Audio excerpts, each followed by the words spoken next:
जय श्री माता जी। आज के ध्यान सत्र में उपस्थित सभी भाई बहनों का हृदयपूर्वक स्वागत है। ध्यान सत्र की शुरुआत सामूहिक बंधन से करेंगे।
तीन महामंत्र और श्री गणेश मंत्र का उच्चारण करते हैं।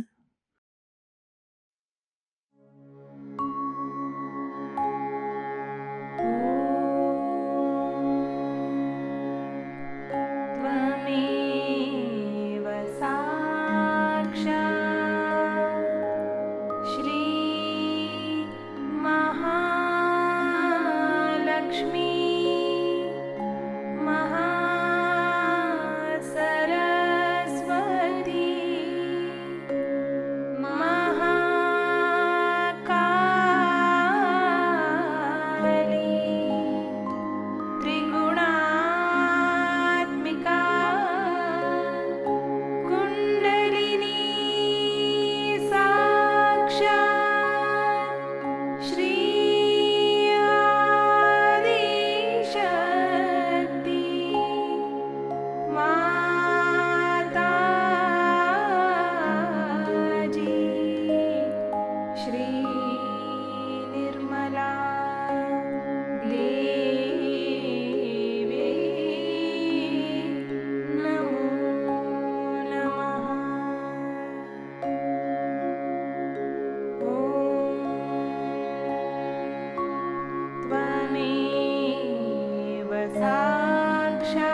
परम पूज्य श्री माता जी,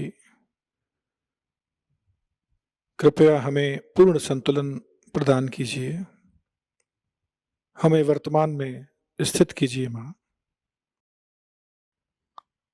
कृपा करके हमारे आत्म साक्षात्कार को दृढ़ कीजिए, हमें पूर्ण निर्विचारिता प्रदान कर दीजिए माँ। हमारे सहस्त्रार को पूरी तरह से खोल दीजिए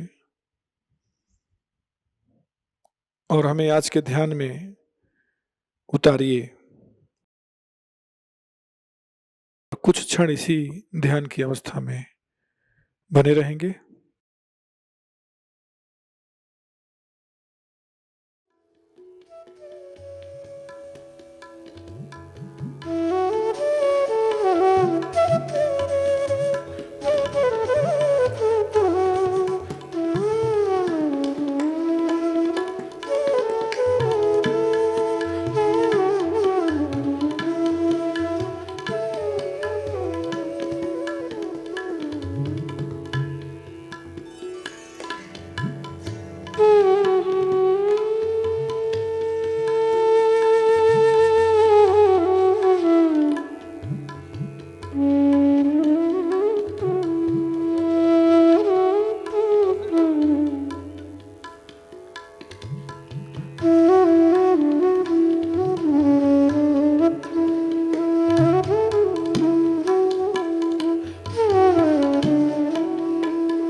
श्री माता जी की अमृत वाणी ग्रहण करेंगे। So today we have gathered here to worship Buddha. Lord Buddha, as you know, was Gautama, the one who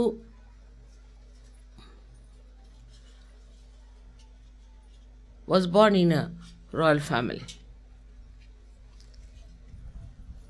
And then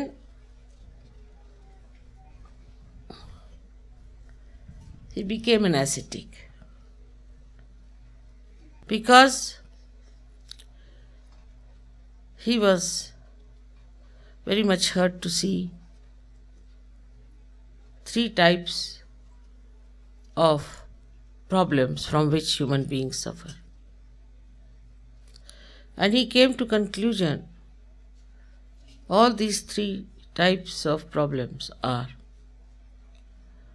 because we have desires. So he said that if you become desireless, then there will be no problem for you.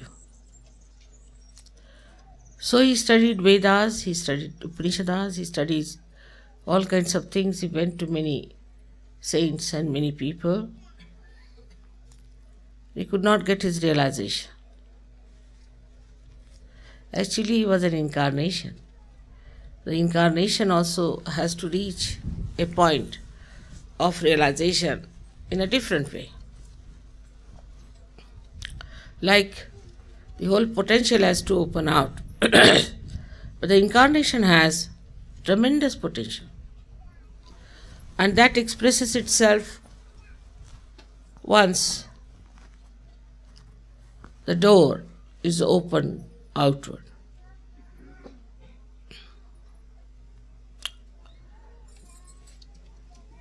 Buddha realized the greatest problem of human beings is his ego.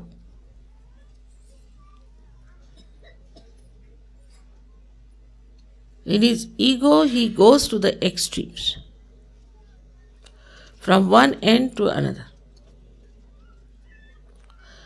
And so he worked throughout on the Pingala Nadi for us and stationed himself on our ego to control it. If you see on the Agya Chakra, if in the center is Christ, we have on the left Buddha and on the right is Mahavira. All of them are called as lords because they are rulers of these three areas. Now this area of Agya is the area of tapas, is of penance. Because they have done penance for us, we don't have to do any penance. They have done for us everything that is possible. That's how the Sahajogis don't have to do any penance. They are in a beautiful place, having a nice vibrations.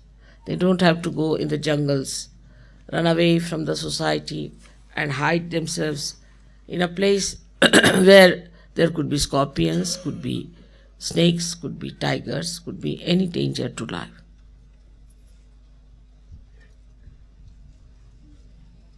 So the penance part is over, and also Buddha in his lifetime when he was alive, all the time he said there is no need to have any austerities. There's no need to have any austerities at all. If you read Buddha, his early teachings, then you will be surprised that he said there should be no austerities. He himself went through austerities. But that was the time, Samayachar was time, where they needed people who would go all out to do the propagation of his ideas. So most of them took to a kind of a life, but he never believed in any austerities. Moreover, he was not a vegetarian. He died because once he went to a village and he was hungry, and he asked one of the hunters, we call them as kiratas, that I would like to eat now and I have to go for my work. He said that this morning I have killed a wild boar, but it must take some time, otherwise it's very hot blood. He said, doesn't matter.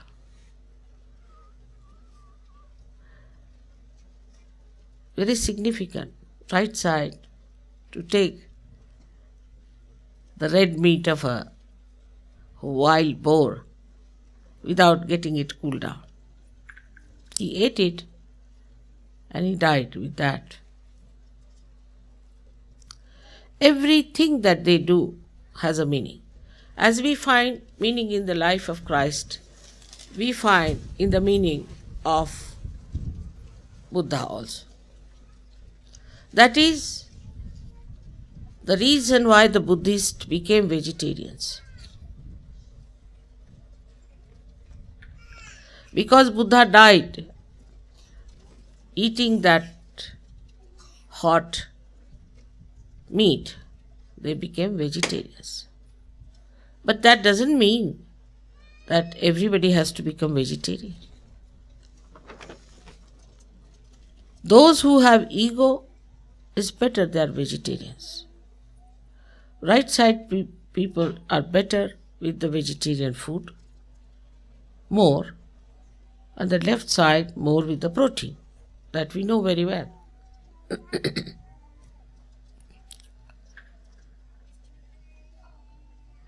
So he tried to control the people who were with him in a way which was very loving and affectionate. But what was the accent in his message is to be understood. There was one boy who came to him and asked him that, "Sir, will you initiate me into Buddhism?" It was not Ism that time. "Will you initiate me?" He said, "My child, only the Brahmins can be initiated," meaning the realized souls. "What is your birth?" He said, "Sir, I don't know my birth." So went back to his mother and asked, "What is my birth, mother? Who was my father?" She said, "My child, I was a very poor woman and I didn't know how to exist. So I had many lots. I lived. And I don't know who is your father." "You don't know my father?" He said, "No." So he went to Buddha and Lord asked him, "Now who is your father? What is your caste?" He said, "Sir, I have no caste because my mother told me that she had many lords and she doesn't know from where I'm born, so I don't know my father."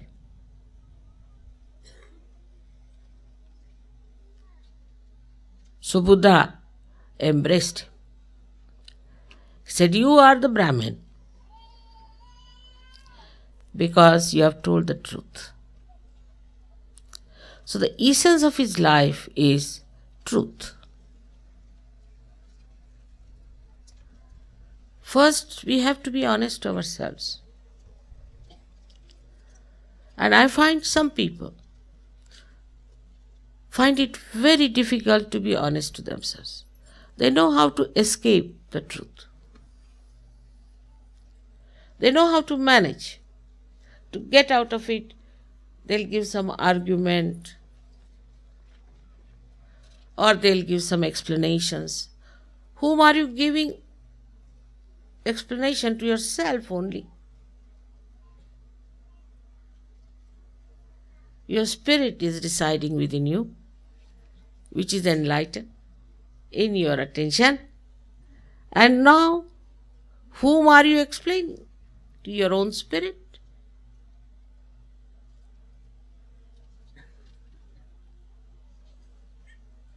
So the message of Christ may be that we have to resurrect ourselves. But what about resurrection? That you have to be very honest to yourself, first thing. First and foremost thing to know that your caste is a Brahmin. That you know the Brahma, you know the all-pervading power, you have felt it. You are the real Brahmins. And as real Brahmins, you have to be Spartan. I mean, in India, say we have a Brahmin. They may not be real Brahmins, but born in a Brahmin family. There may have been forefathers, might have been Brahmins or something like that. They call themselves Brahmins, all right. So what is their speciality? At 4 o'clock in the morning, they'll get up. All the Brahmins. That's how you can make out a Brahmin. I am also a Brahmin that way. Then they'll have their bath, clean themselves completely, and sit down for prayers or pujas or maybe meditation. That's how you make out a Brahmin. Though they are not Brahmins, but the tradition. While, say, a Shudra in India, he'll get up at 9 o'clock. In tradition, wear dirty clothes, put his hands in his mouth, will be a lousy fellow, surrounded by rubbish. He cannot even feel the smell of the filth, because they have been doing that kind of work. Traditionally, they are not. There are many Brahmins we have found out now who are really born in a Shudra's families. So actually in the Shudra's families as such, it's not by birth but by their aptitude, by their jati, they are Brahmins. But traditionally is accepted in their society. Their hair will be disheveled. You can immediately make out. No oil in the hair, first point. No oil in the hair are all disheveled. Secondly, they are not bothered about sex life.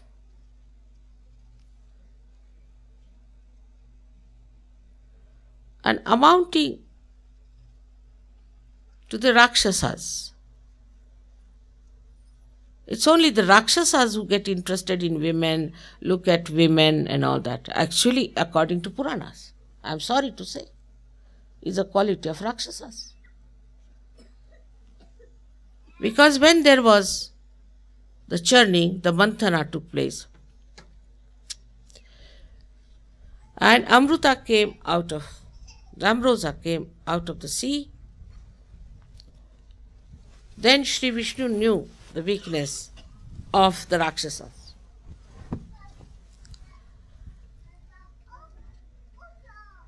They had taken the kumbha, the pitcher of the ambrosia, by force, the Rakshasas, because they were more powerful, more egotistical, they could cunning. So they managed with the devas and took away.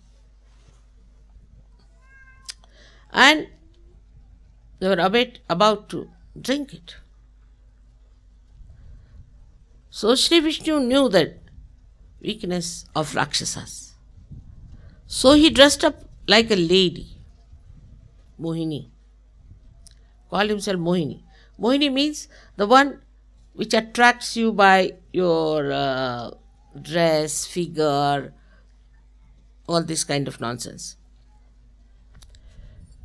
And immediately all the Rakshasas fell for her. For him, I mean.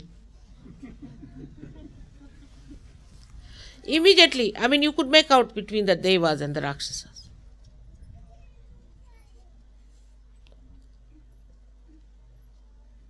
But say in Greece, they have made Devas into Rakshasas. Solved the problem. And as soon as he discovered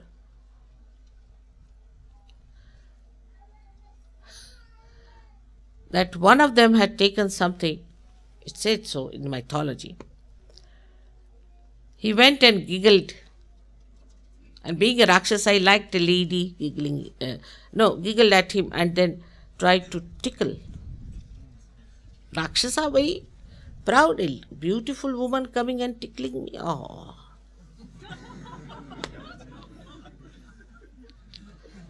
As stupid as he was, he felt so tickled that he vomited out.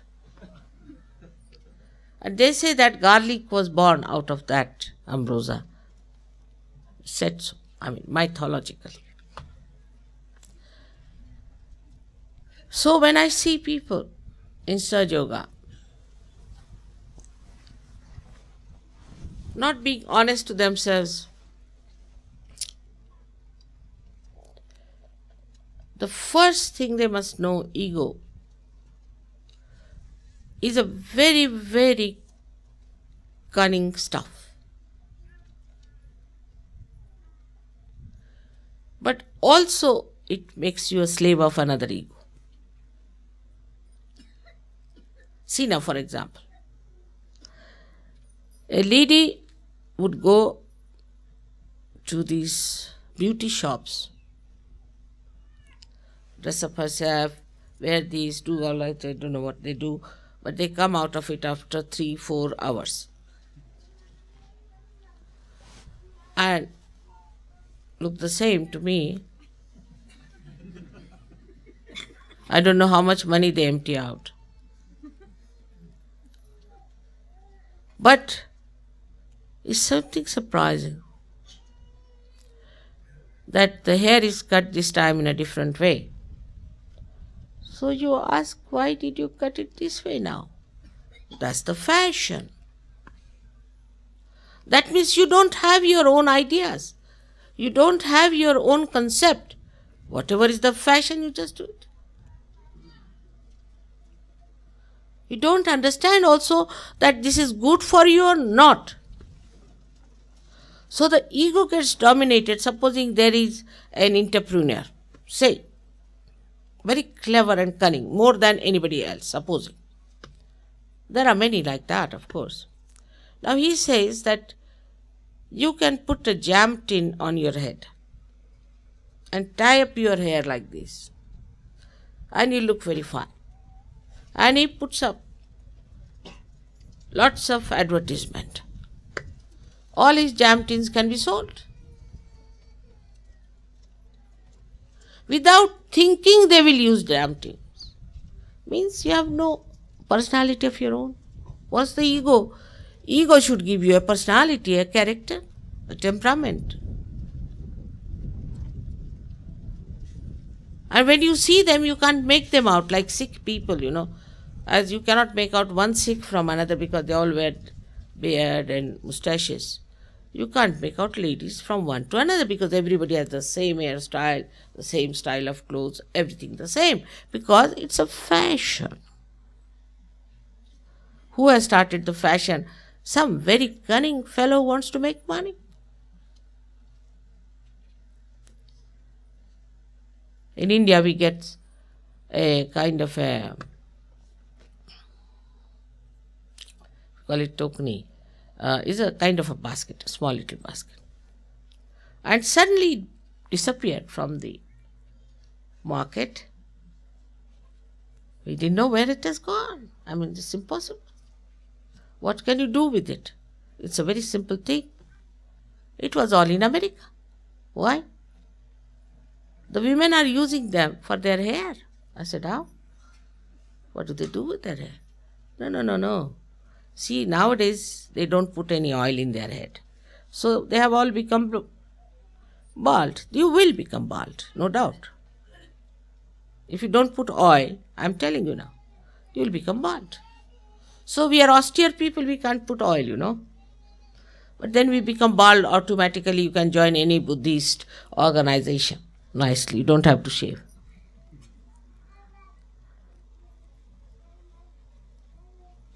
So they say that we have become bald now, so we have to have something.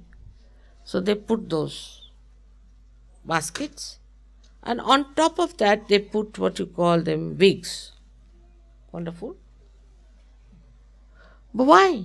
Why don't you put it on your head? No, you must have a nice fluffy hair, you see. For what? But that's the fashion. One day, one lady talking to me, her basket fell down and came down also the wig. And that's how I discovered.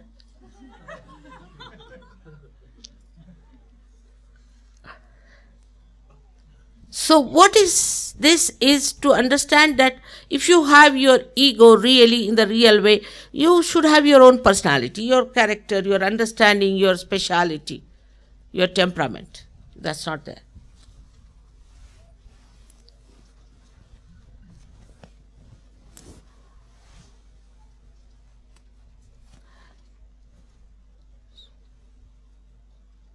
What did Buddha do?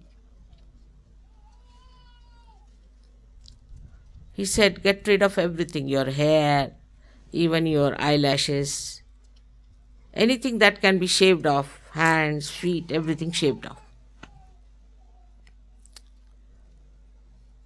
Imagine if you are following Buddhism, what would have happened to us? And he said, all right, just wear a kashaya, means saffron clothes.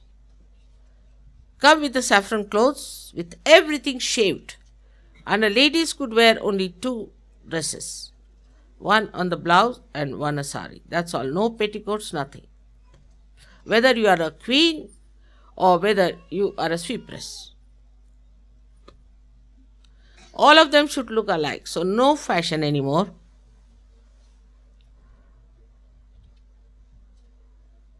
But Buddhists are the greatest fashionable people you could ever think of.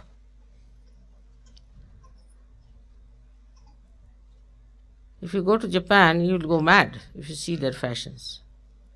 But they're so artificial. I don't know where is Buddhism gone, where Buddha always praised people who were natural.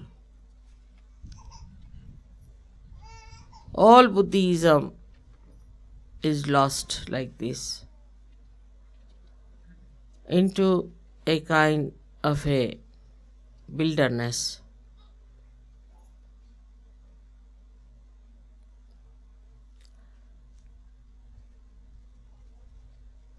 Another thing, the right-sided people have a problem.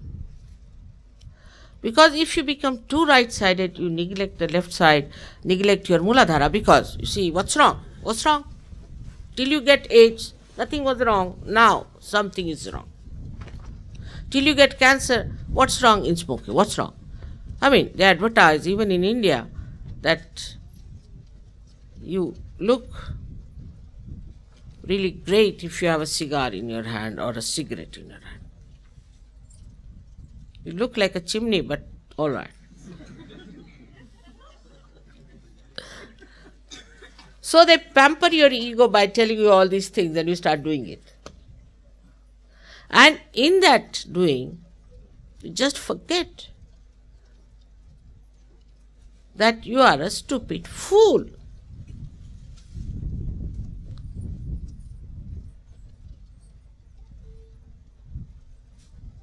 We are going to lose all our beauty if we listen to these cunning people who are entrepreneurs. Take it from me. We had Mona Lisa. These days you don't find her anywhere. No. You have mosquitoes. Horrible. They think they are very beautiful. They don't emit any vibrations. From any angle of aesthetics, they are not beautiful.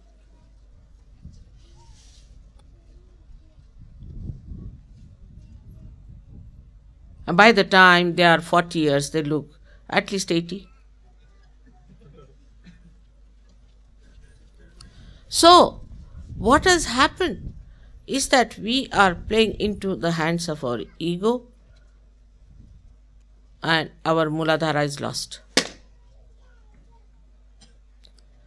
Muladhara is the breaking point. Brake is like a brake.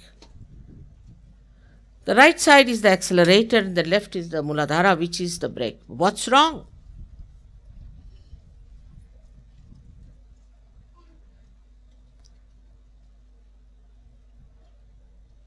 That's why Buddha preached brahmacharya, celibacy.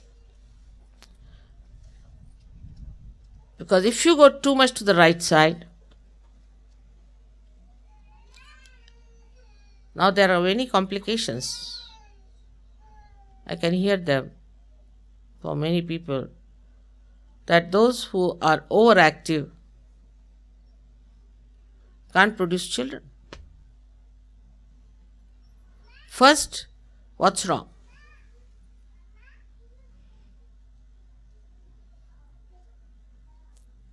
Then, complete dryness.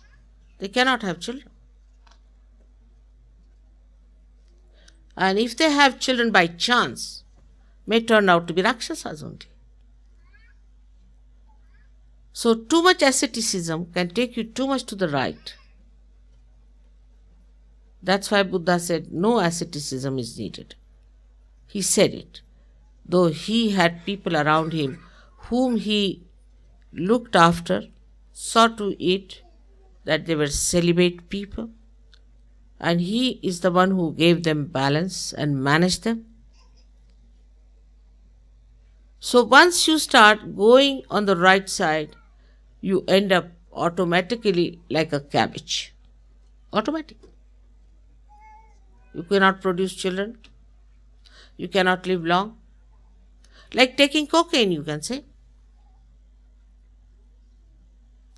You speed up very much, you become very speedy. And you have to really, to live with them is so difficult, very difficult. Because they move with the speed of a jet, and I move with the speed of an elephant. I just look at them going, coming, going, coming. I don't know how to relate. So to curb this ego, we have to worship Buddha. We have to worship Buddha. But the first principle is to respect your chastity. To respect Buddha means to respect your chastity.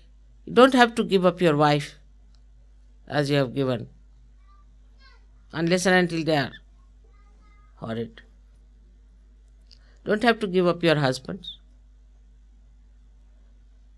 All of them were without wives. Buddha had a wife, he gave her up. Mahavira had no wife, Christ was never married. But in Sahajayoga you do marry. You have children, no doubt. And as we were saying, that with ego we become, in a way, very much involved into ourselves. So we can say there are three types of people in this world. One, who are not bothered about others.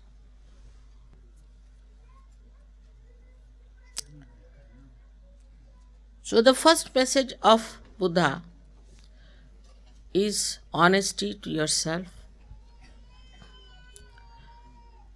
And the first area where one has to see the honesty is in your chastity.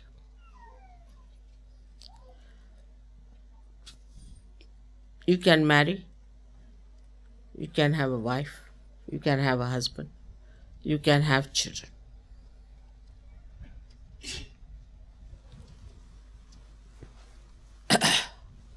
So this ego, which was first there, creates one type of a person.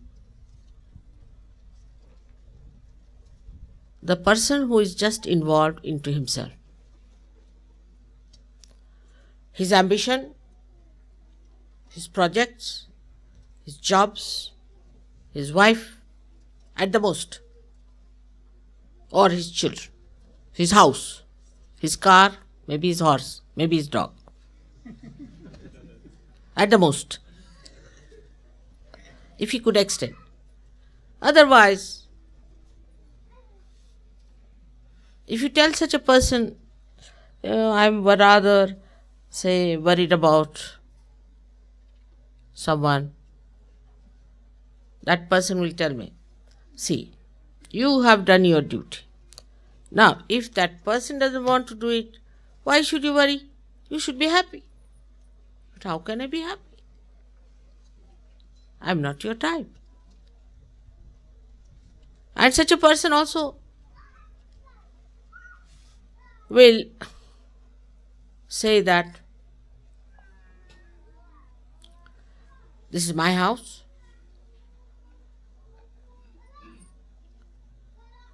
So why should I worry about anybody else who has no house? This is my room. This is my carpet. Anybody comes in my house, oh, sit there. Put that there. Such a horribly harsh person. My and mine goes on work.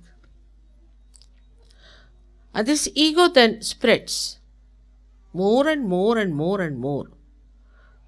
And then I believe in an ideology like Hitler did it. He must have been hurt by some Jews, might have been. So that hurt he was completely built into a big, horrible prison by his ego, and he wanted to kill every Jew.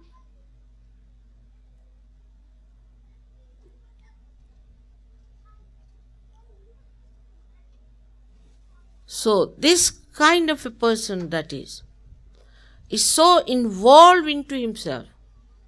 I, me, mine, and I am the best. Everybody is a stupid fool. I am the most intelligent. I am the cleverest. I know everything. Like a saying, I was coming by the road and I saw a dacoit. So I ran up to the tree and hid myself. What a great person I am. Then the dacoit came and he threatened me. So I gave away everything to him. What a great person I am. Then the dacoit came and he took away my wife. What a great person I am. Certificate. And he is very happy. Everybody is tired of such a person. Everybody is unhappy of such a person. No one likes. If such a person is coming from this side, most of them will run away from that's coming. We have in India some people of that kind. In every city, well known. Everybody knows them. So now in the morning, people go out for a walk in a garden and they see such a person coming from that side. Oh God, today we will not have our food. I said, why? Most auspicious person we met today was this one. But he's walking like this. What's wrong? No one likes such a person. You may think no end of yourself. No one likes you.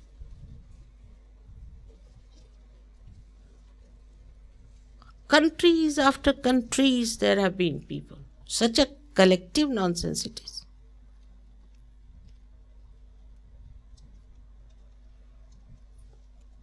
Sometimes when you see how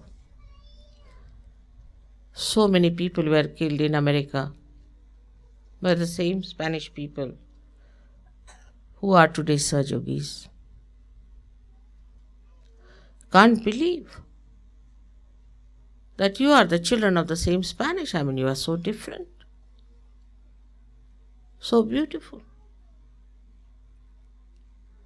So what was it that made them so cruel? That ego that built up in them. That they could not see that these are human beings we are killing. We have aggressed their country, we are here, we are killing them, we have no right to be there. Same with the Portuguese. They all disappeared into Brazil while they belonged to Portugal, and Portugal there are only 5% people left. They are not bothered about Portugal, which is very, very poor. Same thing with the Spanish. Those who went to America, so what? We earned our own America, we are here, we have done this, we have done that, we have killed so many people. The Spanish have not killed anyone, so why look after the Spanish?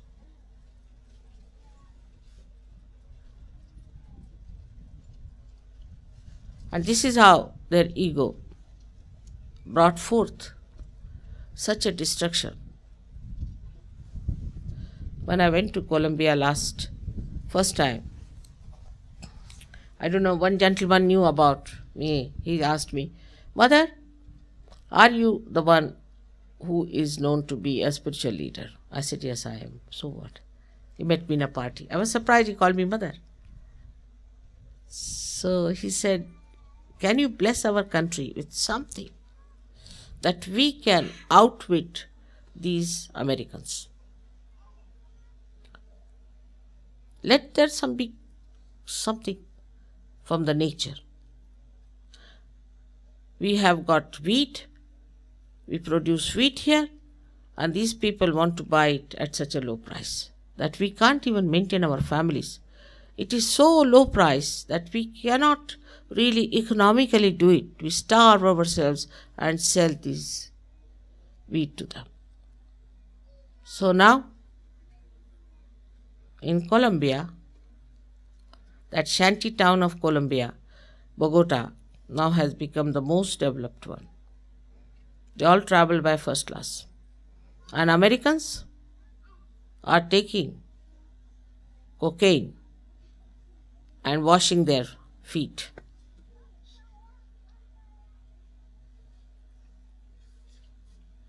This is the reward of the ego. You have to pay the dividend. You have to pay for your ego. And very severely. Try any tricks with your ego. It boomerangs back to you. Of course, in Sahajayoga is the worst. It's the worst. I'm frightened to see somebody riding a horse. Please come down.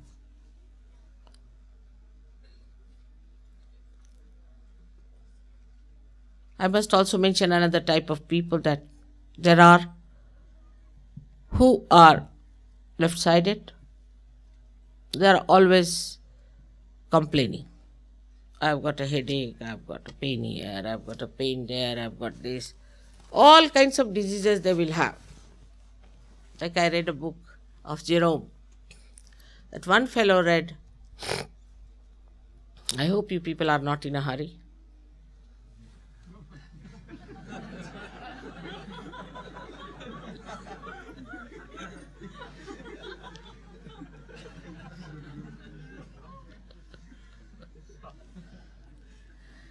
So he had described that one fellow went to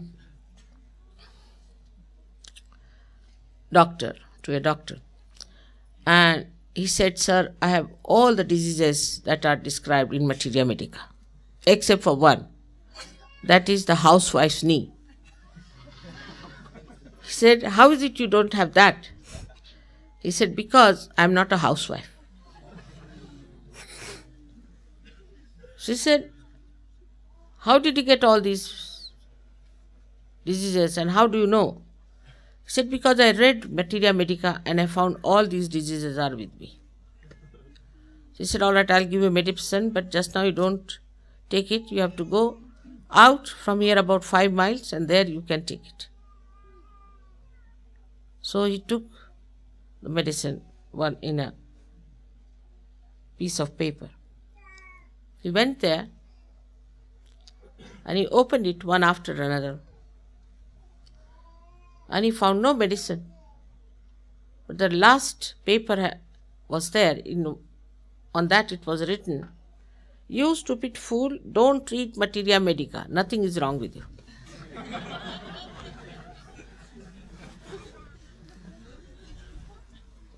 So the complaining people are another one. And they are really bhutish, sometimes they're very troublesome. If you just say, how do you do? If I by mistake say, then there's a list of things. Oh God, why did I say such a thing to this person?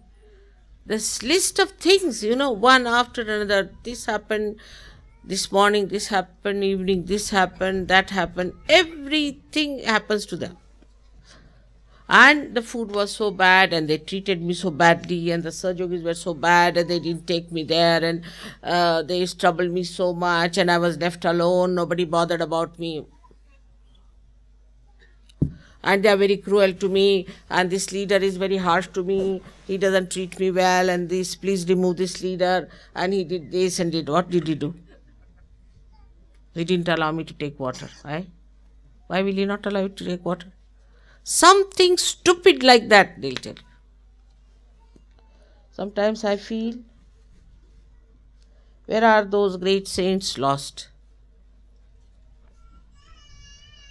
Who were the third type of people who didn't care for themselves and who were not involved in them, but they were involved in others, who were bothered about others. What's the trouble of another person? What is the trouble our leader is having? How am I behaving towards the leader? What am I doing to him? Am I of any help to him? Have I given realization to anyone? Have I given any money properly to him? Am I sensible, or I trouble him all the time and then I go on complaining to mother? These people can never be satisfied. One is over-satisfied, the another one is never satisfied. And the one who is in the center is least bothered to find out whether he is satisfied or not satisfied. He just wants to see the satisfaction of others.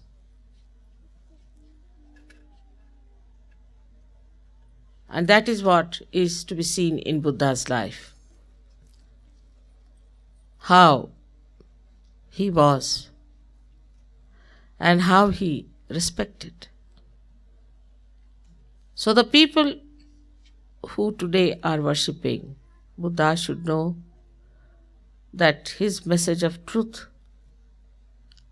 which we know through our right side, through our attention, must be applied to ourselves first of all.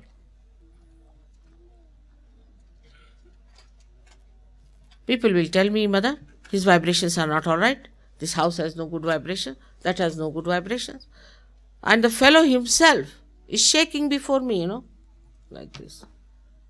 And I say, what about your vibrations? Oh, I'm getting too much. But I'm also getting too much, so please.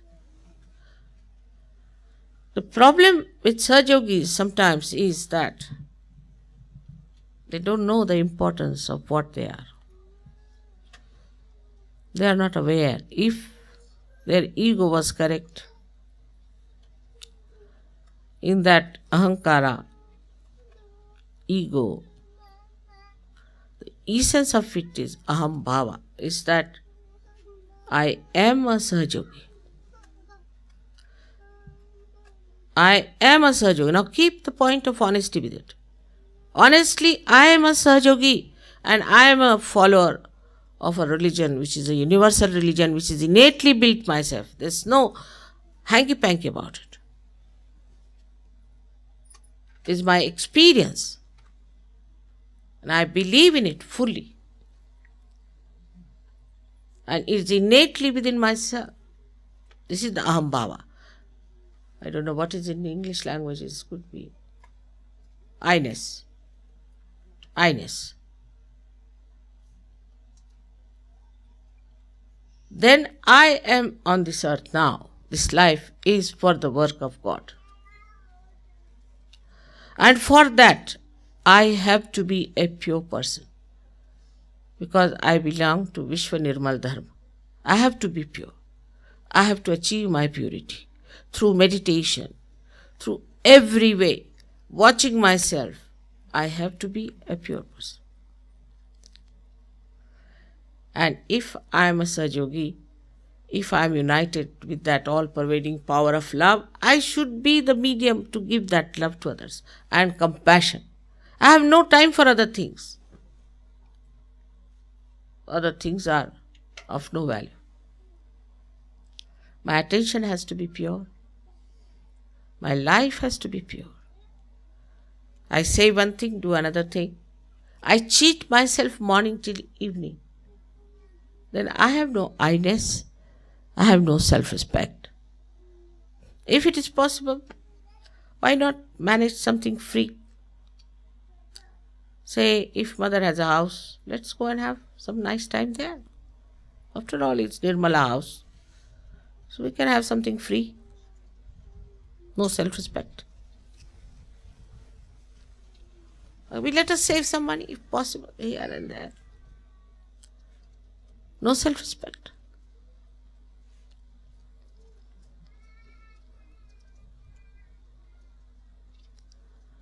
There are people I know of that kind. Supposing we come for 2 days to Ganpati Pune, mother, will you charge us for 1 day? Very common. Who is going to pay?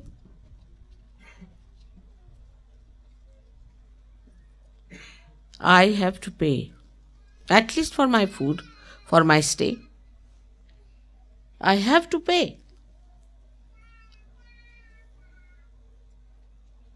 It's not like Buddha's time when they had to give up their whole kingdom. Everything to Dhamma. Every pie, everything that they had, even their hair, I think. Everything to Dhamma. And just come absolutely bare. No children, no wife, no father, nothing. That was Buddhism. That was Buddha's style. He had his disciples like this, and they used to walk miles together to preach from one place to another in thousands. What an impression it must be on people when they see all this.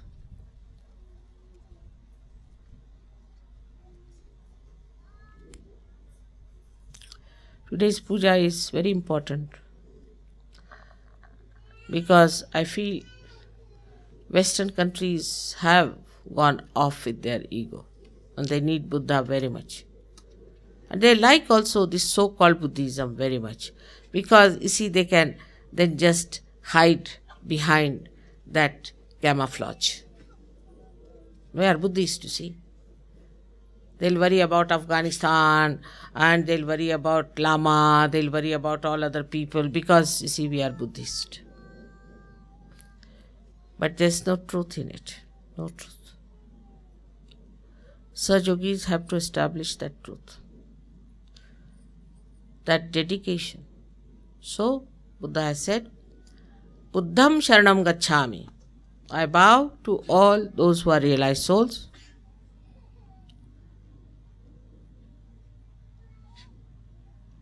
Dhammam Sharanam Gacchami. I bow myself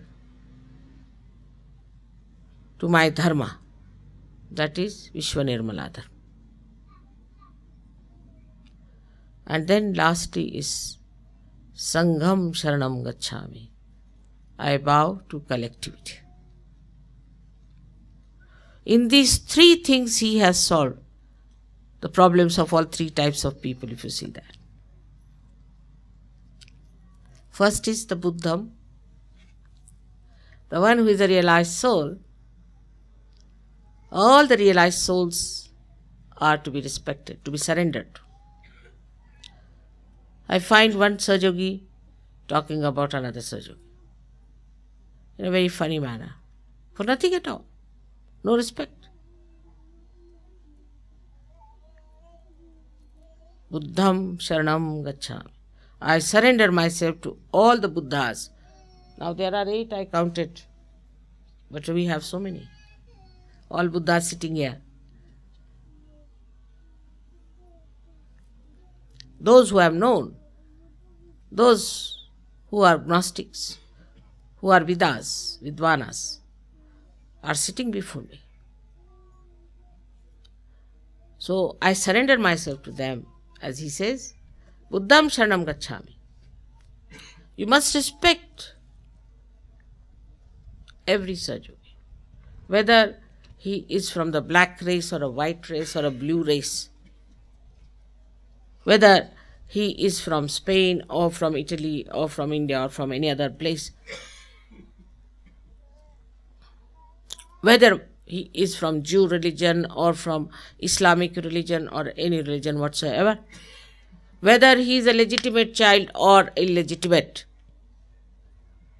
whether he comes from aristocratic or a rich or royal family or from the poorest of poor,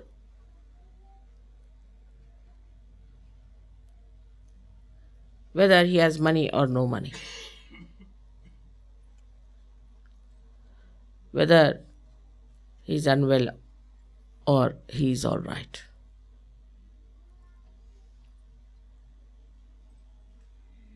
Whether he had a very bad past. Everything has to be forgotten. The past. They are all Buddhas, and all the Buddhas must be respected and surrendered to their wishes. I mean, I surrender to your wishes all the time. I become now so desireless that I have to tell you that you better desire. Otherwise I am useless. I have no desires. As if my power of desire has gone into your heads and I have nothing left. So you have to desire. Then the Dhammam Sharanam Gacchami is very important. What have we done for Vishwanirmala Dharma?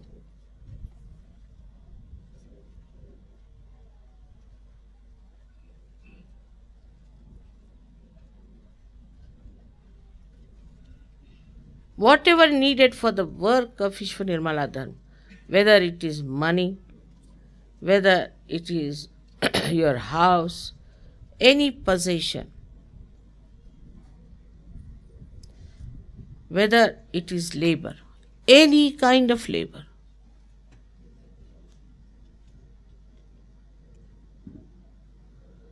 I see some people will do every sort of work. And some people will never do it, whatever it is.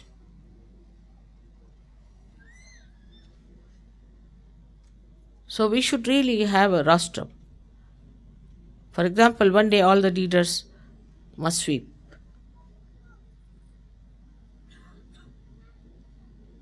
Second day all the ladies must sweep or do something.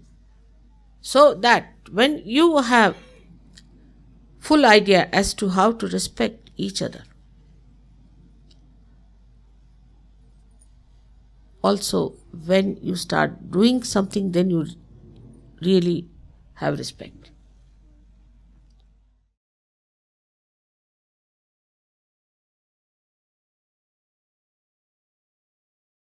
निशब्द ध्यान की अवस्था में बैठते हैं कुछ समय।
जय श्री माता जी। अपने दोनों हाथ जोड़कर श्री माँ के पावन चरणों में वंदन अर्पित करते हैं। परम पूज्य श्री माता जी, आज का यह सामूहिक ध्यान हम आपके पावन चरणों में समर्पित करते हैं। श्री माता जी, आज के ध्यान में आपने हम सबको आपका आशीर्वाद प्रदान किया, हमें परम चैतन्यित किया। इसके लिए हम सभी आपके हृदय से ऋणी हैं, आभारी हैं। श्री माता जी, आपकी परम कृपा में हम सभी आपके इस प्रेम के संदेश को फैलाने के लिए उचित माध्यम बन जाएं, सशक्त माध्यम बन जाएं, ऐसी कृपा कीजिए माँ। जय श्री माता जी। सामूहिक बंधन लेंगे।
आज का ध्यान केंद्र यहीं पर संपन्न होता है। जय श्री माता जी।